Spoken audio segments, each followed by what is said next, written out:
حضرت عبادہ بن صامت رضی اللہ تعالی عنہ آپ ارشاد فرماتے ہیں کہ جب ماہ رمضان قریب آتا تو رسول اللہ صلی اللہ علیہ وسلم ہمیں یہ دعا، یہ کلمات تعلیم فرماتے.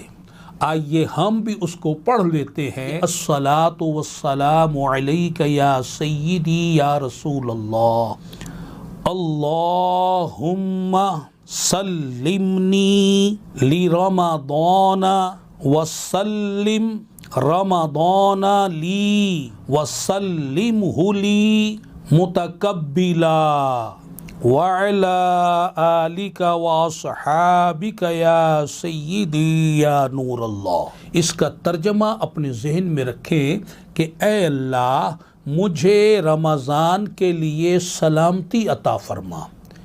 کیا مطلب؟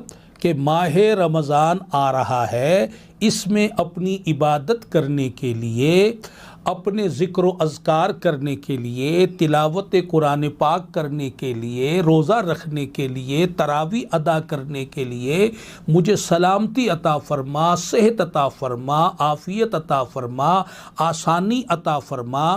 اور پھر فرمایا اور رمضان کو میرے لیے سلامتی عطا فرما. کیا مطلب؟